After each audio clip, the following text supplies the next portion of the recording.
Hi, it's Sandy Wyllie. Welcome to my mental health channel, You Got This, where I wipe away the stigma of mental illness by talking about my own personal experiences as a former patient of almost 20 years, having borderline personality disorder.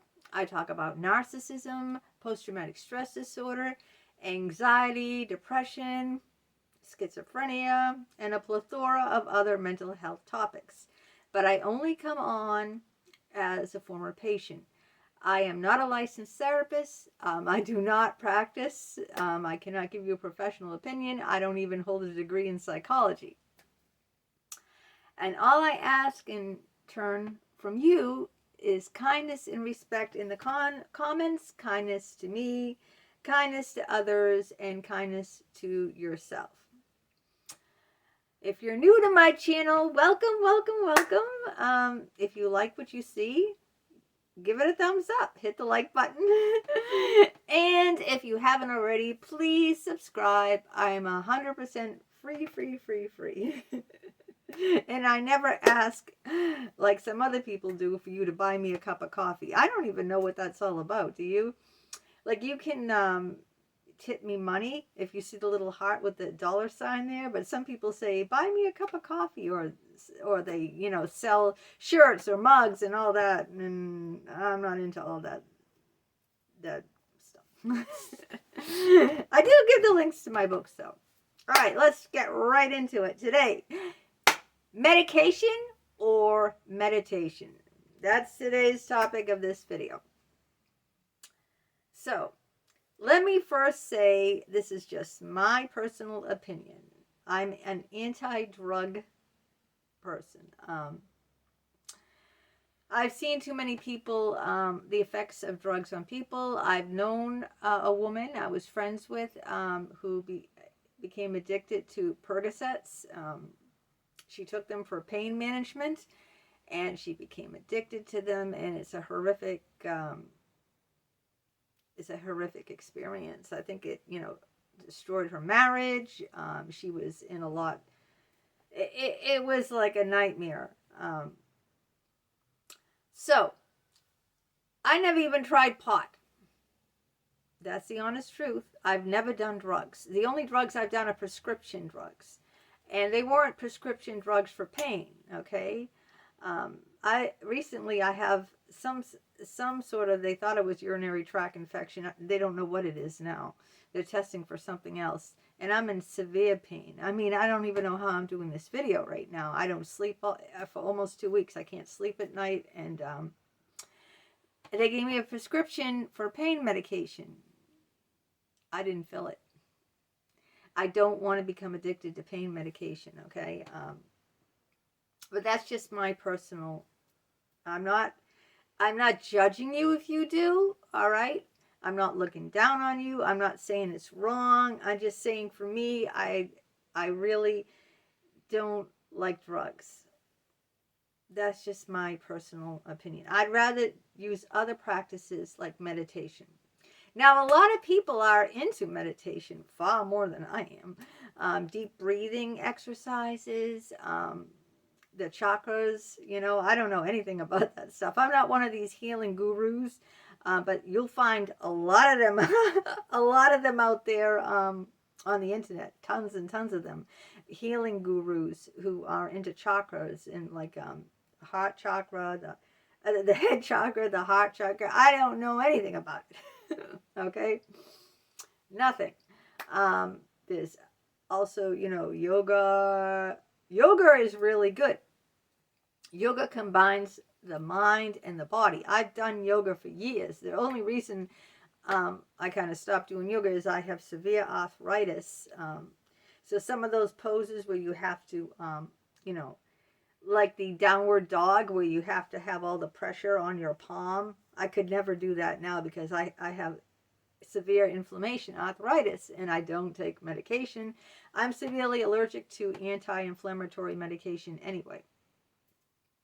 Now, I'm not saying that, like, if you are, you have depression and your psychiatrist gives you medication, not to take that medication. If you need medication, my son is on a Molotov cocktail of medication. Like he has so much medication because he's severely brain damaged. He's on Risperdal, Keppra. He's on antipsychotic medication, and he could not live. He could not function. He'd have to be locked up in a mental ward in a straitjacket, straight suit.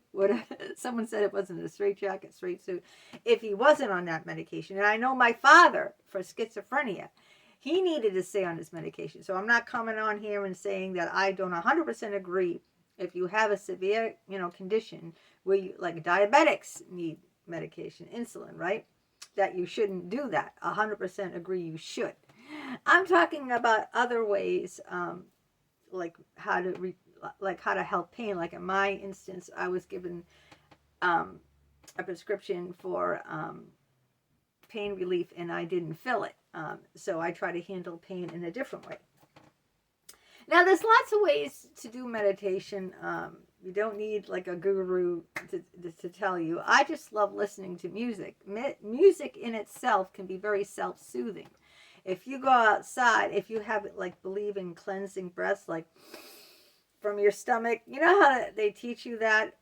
Again, I'm not an expert on those deep cleansing breaths. I just think, I breathe into my Vicks bottle at night because Vicks Vapor Rub, I worship that stuff. I worship that. I don't know, I have some sort of nasal condition. I can't breathe. At night, it's 100 times worse. So I go to bed, I'm not kidding you, with a Vicks bottle like this, they say don't put it up your nose. I put it up both nostrils. Not only do I put up both nostrils, I have the little bottle. I fall asleep with the little Vicks Vapor bottle in my hand, breathing it in. And also that scent, that menthol, whatever scent, is very cleansing and very healing, and it has medicinal purposes. And that's not a drug, and that has medicinal purposes. There's a lot of ways to meditate. Like I said, through music, cleansing, deep breaths. Yoga is a great practice. Yoga incorporates the mind and the body. I'm very big on, if you're not physically well, you won't be mentally well. If you're not mentally well, you won't be physically well. Because if you're upset mentally about something, you can get headaches, you can get stomach aches, you can get acid reflux. There's so many physical ailments you get when you're mentally, unwell. And same when, if you're physically sick in chronic pain, like I have been, it can weigh you down mentally. It can make you depressed. It can leave you anxious. It can, it can lead you in all those kind of things. So I'm a very big believer in meditation, and meditation doesn't have to be some grand thing, It can just be like listening to music, taking a soothing bubble bath, put candles around the tub, rose petals, or, if you have a whirlpool bath, or, if you don't have one like me, you can just make a nice bubble bath and just lay back and just unwind, or like get out into nature. Taking walks can be very restorative. Carving out that alone time for yourself, where you get out and you breathe in the natural pines from the trees, see the coyotes and bats.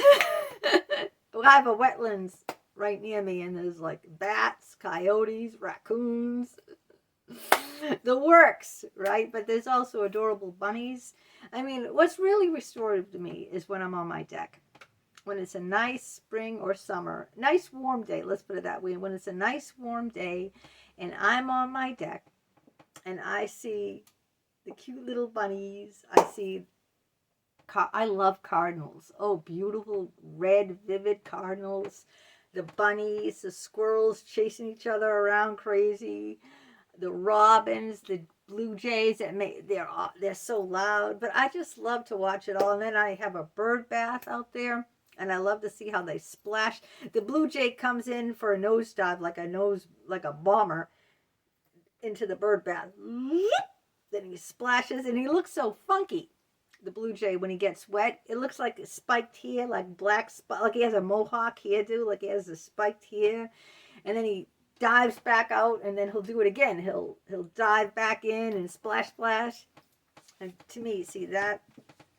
When I'm out on my hammock too, I have a beautiful hammock that my son bought me, and I put it under the trees. It's in between the trees, and the trees are like, when they're all full of green leaves, when they're all full, they've all come in from, they're all filled out with their leaves, and it's like a canopy. It's like a canopy, and there is the bird feeder and the bird bath, and I'm laying there, hearing the sounds of the squirrels chasing each other, the chattering of the blue jay being loud, the cute little bunny, because the bunnies and squirrels love bird food. It's not just birds who like bird food. Squirrels, we all know that. They take over the bird feeder. Bunnies love bird food. Turkeys love bird, I get ducks in my yard. I get a whole, so I'm out there on my hammock, breathing in, taking a nice deep cleansing breath, and just, relaxing. And that's meditative, that's restorative to me. And I'd rather do that anytime than, And when you calm your body, if you calm your body, then sometimes the pain will subside, like say you have a bad headache. I've had bad headaches. You're stressed out, you got a bad headache, your head is pounding, and I just go outside, lay on my hammock or sit on my deck, take a deep cleansing breath, just, at peace with nature. And that's what's restorative to me. They said there's some spots on your hands, like your fingertips, like one for stomach, one for head. Like if you rub, have you ever heard of that? Maybe that's a fallacy or something, but I grew up hearing about that. Like there's certain points on your fingers and maybe your toes that if you rub together, like one is for your head, one is for your stomach. There's things like that can, be restorative. Let me know what you do, What do you do for meditation? What ways helps you unwind? What ways helps you relax? What ways are restorative for you other than medication? When you're in pain, if you have a headache, or if you're stressed out, or if you're depressed, what kind of things do you do that are restorative, that help you? I'd love to hear that in the comments. Let me know, okay? Yeah. Comment, please. I love to hear from you, and a lot of people share similar experiences. I've been getting comments that other people have narcissistic moms, narcissistic husbands. So it's very helpful to read, and I'm very interested in what you have to say. Very interested, and I want to hear from you, and I will reply back. Okay, take that deep breath. Exhale.